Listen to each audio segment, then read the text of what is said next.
여러분 안녕하십니까. 12월 2일 토요일 넘치는 우리 교회 매일 묵상 시작하도록 하겠습니다. 오늘 본문 말씀은 욥기 27장 1절부터 23절까지의 말씀입니다. 오늘 우리 교회 임직식이 있는 날입니다. 정말 기분 좋고 정말 행복하다는 생각을 합니다. 왜냐하면요, 교회의 일꾼들을 세우는 거거든요. 물론 교회에 다 일꾼들이죠. 우리 교회에 일꾼 아닌 분들이 어디 있겠어요. 그런데 특별히 구별하고 또 안수하고 그렇게 추대해서 교회 일꾼들로 하여금 더 큰 책임감을 갖도록 하는 일, 또 이렇게 하나님의 나라를 확정하기 위해서 헌신하기로 결단하는 일, 이건 참 좋은 일이라고 생각을 합니다.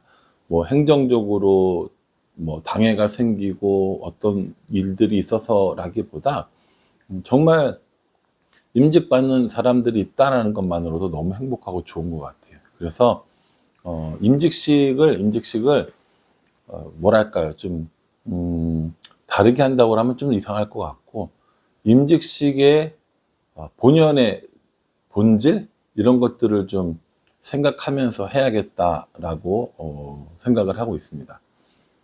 그냥 이렇게 뭐랄까요, 좀 보여주기 위한 것이 아니라 진짜 하나님께 감사하고 또 임직자들을 세우고 그 임직자들로 하여금 다시 한번 결단하게 하고 온 교회가 이 일을 축하하는 이런 임직식이 되었으면 좋겠다라는 생각을 해봅니다. 사실 저도 임직식을 처음 해보죠. 임직식을 처음 해보니까 아마 실수도 있고 그럴 수 있을 거예요. 그 여러분 예쁘게 봐주시고요. 임직식을 본연의 본질에 충실한 임직식이 되게 하기 위해서 저도 노력하고 여러분들도 노력하고 그랬으면 좋겠다라는 생각을 한번 해봅니다. 임직식을 하는 날에도 역시 매일 묵상은 계속 되는 거고요. 여러분들도 계속해서 이 매일 묵상을 하셔야 됩니다. 빠짐없이 꼭 해주시기를 부탁을 드리겠습니다. 오늘 이 본문 말씀을 보면요, 이제 그 욥이 친구들에게 이야기를 하는 거예요. 이제 그 이 욥기의 내용들이 거의 이제 마무리가 돼 간다고 보시면 돼요. 지금까지는 욥과 친구들 사이에 서로 오고 가는 이야기들이 있었다면 이제 얼추 다 이야기했어요. 해도 끝이 없는 이야기인 거고, 해도 그 얘기가 그 얘기인 거예요. 친구들 얘기는 너 죄 있으니까, 너 잘못했으니까 하나님께 징계 받았잖아 라고 얘기하는 거고, 욥은 그렇지 않아 라고 이야기를 하고 있는 거고요. 이제 나중에 이제 이 얘기들이 다 끝나고 나면 엘리후라는 사람이 나옵니다. 친구라고 소개되지 않았지만 함께 있었던 사람인 건 맞는 것 같습니다. 그 이 엘리후의 이야기가 나오고 나서 이제 결론 부분에 도달하게 되거든요. 그러니까 이제 엘리바스나 빌닷이나 소발 이 얘기가 아니라 욥이 이제 한참 이야기를 하고 또 그 가운데 엘리후가 나온다는 것, 이런 흐름으로 간다는 것만 이해하고 계셔도 훨씬 더 쉽게 묵상이 가능할 거라고 생각해서 말씀드렸습니다. 오늘 본문의 2절에 보면 이렇게 얘기합니다. 나의 정당함을 물리치신 하나님, 나의 영혼을 괴롭게 하신 전능자의 사심을 두고 맹세하노니. 되게 불손하죠. 되게 불경건하고요. 아니, 하나님에 대해서 어떻게 이렇게 얘기할 수 있어? 라고 이야기할지 모르지만 저는 이래서 참 욥이 좋습니다. 마음에 있는 것들을 다른 사람들에게 쏟아내는 것이 아니라 하나님 앞에 쏟아내잖아요. 나의 정당함을 물리치신 하나님이십니다. 나의 영혼을 괴롭게 하시는 전능자이십니다. 라고 이렇게 고백을 하고 있는 거거든요. 여러분, 우리 가끔 하나님에 대해서 이런 생각을 들 때가 없으세요? 그렇지 않거든요. 그런 생각이 들 때가 있는데 그렇게 이야기하지 못합니다. 그래서 마음에 두고 쌓이고 이래서 하나님에 대한 믿음을 저버리는 경우들도 종종 있거든요. 그러니 여러분, 하나님에 대해서 서운한 마음이 들거나 하나님의 마음이 섭섭한 마음이 들거나 하나님에 대해서 속상한 마음이 있다면 그걸 하나님께 쏟아내십시오. 그게 기도입니다. 멋있어 보이려고 하는 기도 아니고요. 신앙 있어 보이려고 하는 기도 아니고요. 그냥 내 마음을 있는 그대로 쏟아내는 것, 저는 그게 기도라고 생각합니다. 이 욥은 지금 어떤 마음이 있는 거예요? 나의 정당함을 누가 물리쳤어요? 하나님이 물리쳤어요. 내가 그렇게 100% 의인은 아니지만 이 정도 고난 당할 사람은 아닌데 그 정도로 잘못한 건 없는데 왜 하나님 나의 이 정당함을 물리치셔서 다른 사람들에게 이러한 소리를 듣게 하고 이 믿음 없는 사람 같은 이런 행동을 보이게 합니까? 라고 하나님께 부르짖고 있는 거예요. 또요, 나의 영혼을 괴롭게 하시는 전능자라고 하나님은 이야기합니다. 내 영혼에 평안을 주셔도 모자랄 판에 내 영혼에 이렇게 괴롭게 하시는 하나님이십니다. 라고 이렇게 고백을 하고 있는 것이죠. 저는 이래서 욥이 너무 좋습니다. 저도 가끔 종종 하나님 어떻게 저한테 이러실 수가 있어요? 하나님 저한테 왜 이러세요? 라는 말을 할 때가 있습니다. 제가 볼 때는 분명히 이렇게 하는 게 맞거든요. 제가 볼 때 이렇게 하는 것이 하나님에게도 좋고 나에게도 좋고 모두에게 평안한 길인데 하나님이 그 길을 열어주시지 않고 막으시고 힘들고 험한 길을 가도록 해주실 때가 있더란 말입니다. 그럴 때 제가 하나님 자주 쓰는 말이 그거죠. 하나님 어떻게 저한테 이러실 수가 있어요? 내가 그렇게 열심히 했는데, 내가 열심히 수고했는데, 내가 열심히 일했는데 하나님 저한테 어떻게 이러실 수가 있어요? 라는 말을 가끔씩 할 때가 있습니다. 여러분은 어떠세요? 하나님에 대해서 그렇게 섭섭하거나 속상할 때가 정말 한 번도 없으세요? 예, 한 번도 없으신 분들 할렐루야. 예. 우리 교회에서 누가 믿음이 제일 없어요? 목사가 믿음이 제일 없어요.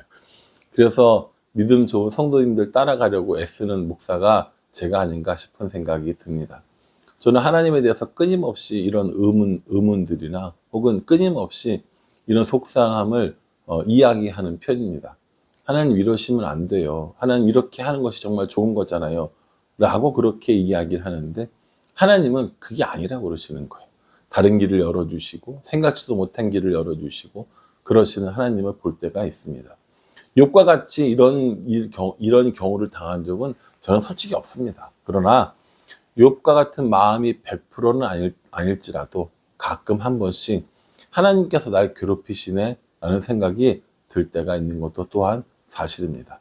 중요한 건 욥은 그런 마음이 들 때 하나님 앞에 그것을 다 이야기하고 쏟아냈다는 겁니다. 그래서 마음을 들여다보고 마음을 쏟아내는 건 하나님에게만 가능하다. 하나님에게만 할 때 그것이 올바른 신앙이다 라고 저는 생각합니다. 그렇게 뭐라고 얘기했냐면 4절 5절 보십시오. 결코 내 입술이 불의를 말하지 아니하며 내 혀가 거짓을 말하지 아니하리라. 나는 결코 너희를 옳다 하지 아니하겠고 내가 죽기 전에 나의 온전함을 버리지 아니할 것이라. 이렇게 얘기합니다. 나의 온전함을 버리지 않을 것이다 라고 이야기를 하고 있어요. 나는 그럼에도 불구하고 여전히 온전하다 라고 얘기합니다.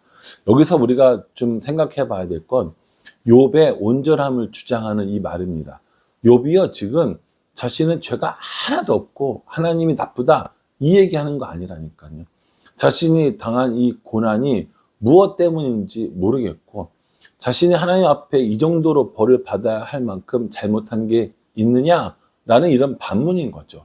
그러니까 욥이 완전한 의인이라는 이야기가 아니라 욥이 비교적 의롭게 살았고 이 정도로 고난을 받을 만한 일을 하지 않았음에도 불구하고 고난당하는 자신의 처지를 이야기하면서 그 친구들에게 나는 이렇게 나의 온전함을 버리지 않겠다. 다시 말해서 나는 내가 죄가 있어서 이러한 형벌을 받는다라고 동의할 수 없다라고 이야기하는 거죠.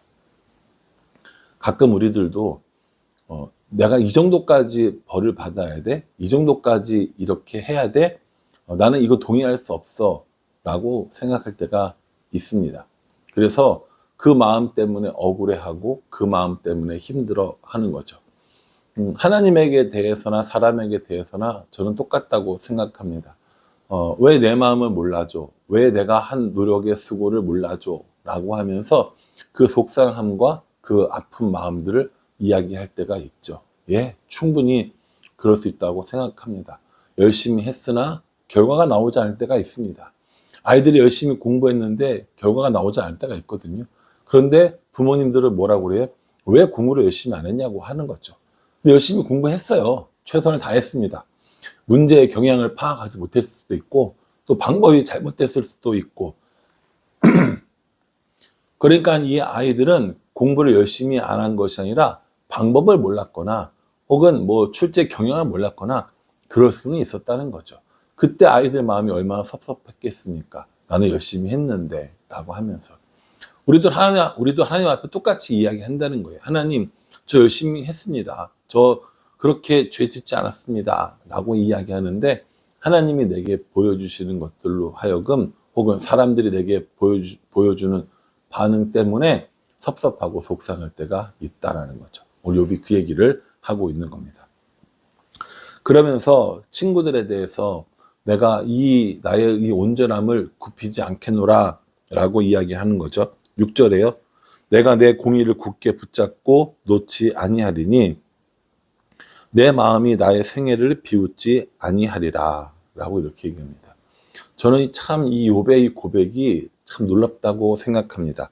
내 마음이 나의 생애를 비웃지 아니하리라. 나는 내 생애를 비웃지 않겠다는 거예요. 내가 지금까지 살아온 순간들, 지금까지 내가 해온 이 신앙의 모습들을 비웃지 않겠다라고 이야기를 하는 것이죠. 여러분, 우리는 이렇게 못해요. 못합니다. 내 마음이 내 생애를 비웃을 때가 있습니까? 없습니까? 여러분들은 잘 모르겠는데 저는 있어요. 저는 저의 삶에 이런 비웃음 당할 만한 순간들이 있었기 때문에 제 생애를 비웃고 그것 때문에 속상해하고 그것 때문에 힘들어하고 그것이 상처가 되고 이런 일들이 분명히 존재하거든요. 그러니까 마음으로 내 생애를 비웃을 때가 있다니까요. 그런데 욥은 그렇지 않다는 거예요. 왜요? 온전하기 때문에. 그런데 친구들은 계속 뭐라고 이야기합니까? 너의 죄 때문이라고 이야기하니까 이 욥이 이렇게 얘기합니다. 7절에 나의 원수는 악인같이 되고 일어나 나를 치는 자는 불의한 자 같이 되기를 원하노라. 이렇게 얘기하면서 악인과 나를 치는 그런 그 불의한 사람들에 대해서 하나님이 이렇게 갚아주셨으면 좋겠다라고 하는 것이 이 7절부터 12절까지 나오는 이야기라고 보시면 됩니다. 원수를 갚아달라는 겁니다. 나를 힘들게 한 사람들을 갚아달라고 하는 겁니다. 저는 여기서 이 욥의 이 위대한 신앙의 모습을 보게 됩니다. 욥은요, 원수들 혹은 악인들에 대해서 하나님께 갚아달라고 했어요. 자신이 갚는 게 아닙니다. 여러분, 신앙을 가진 사람들은요, 신앙하는 사람들은 원수를 내가 갚는 것이 아니라 하나님께 맡기는 겁니다. 원수를 내가 갚으려고 하면 또 다른 일이 생기고 또 다른 원수가 나타나지만 원수를 하나님께 맡기면 하나님께서 갚아 주신다는 겁니다. 그러니 원수의 일은 하나님께 맡기고 내가 할 일은 뭡니까? 하나님을 바라보는 것. 이것이 신앙인의 자세라는 걸 욥이 우리에게 보여주고 있다는 겁니다. 원수들에 대해서 우리 어떻게 합니까? 그 사람들을 괴롭히려고 합니다. 그 사람들에게 복수하려고 합니다. 그들 때문에 속상한 것 그 이상으로 갚아주려는 마음들을 가지고 살아갑니다. 그러니 누가 다쳐요? 그러니 내가 다치는 거예요. 그 사람들 때문에, 그 일 때문에 오히려 내가 더 힘들고 내가 속상하고 내가 더 다치는 경우들이 많이 있다는 거죠. 그래서 욥은 자신의 이런 억울함, 자신의 속상함, 친구들로 인해서 더해진 그 괴로움들을 하나님께서 갚아주시기를 소원하고 있는 것이죠. 저도 이 욥의 이러한 마음을 받아야겠다라는 생각을 해봅니다. 원수가 생기면, 힘든 일이 생기면 저는 제가 갚으려고 하거든요. 제가 해결하려고 하거든요. 그런데 원수가 생겼을 때, 그리고 나를 해하려고 하는 악인이 생겼을 때 내가 갚으려고 하지 않고 하나님께 맡기고 하나님께 구하는 것, 그것이 내가 해야 될 일이 아닌가 그렇게 생각을 해봅니다. 이렇게 악인들에 대해서 어떻게 하느냐, 하나님께 갚아달라고 이야기하면서 13절부터 22절까지는 23절까지는 뭐라고 이야기하냐면 하나님께서 그들을 이렇게 멸망해 주실 것이다 라고 얘기합니다. 여기 22절 한번 보십시오. 하나님은 그를 아끼지 아니하시고 던져버리실 것이니 그의 손에서 도망치려고 힘쓰리라 라고 얘기합니다. 여기서 이제 누구예요? 그가 악인이거든요. 하나님께서 악인은 아끼지 아니하시고 던져버리실 것이고요. 그 아기는 하나님 손에서 도망치려고 애쓸 겁니다. 근데 우리는 어떻습니까? 우리는 하나님이 우리를 아끼신다는 것을 잘 알고 있습니다. 얼만큼요? 그 아들을 주시기까지. 또한 하나님 앞에서 도망가려고 하는 악인들과 같지 않습니다. 우리를 뭐 하려고 합니까? 하나님하고 동행하려고 애씁니다. 이것이 악인된 사람들과 우리와의 차이점이라고 보시면 될 것 같아요. 하나님 손에서 벗어나려고 하고 또 하나님께서 아끼지 않는 그들과는 달리 우리는 하나님의 사랑을 받고 하나님의 은혜를 받고 또한 하나님과 동행하려는 삶을 살아가는 사람들이라는 겁니다. 여러분들은 어떤 거 하실 거예요? 악인하실 거예요? 그래서 하나님의 아낌을 받지 않고 또 하나님으로부터 도망가는 사람 되실 겁니까? 아니요. 우리는 하나님 앞에 의로운 자로 세워지고 하나님께서 아끼시는 자, 또 하나님께서 하나님과 함께 하려고 애쓰는 사람이 되어야 한다는 겁니다. 저도 그렇고 여러분들도 그렇고 하나님이 아끼시는 사람들입니다.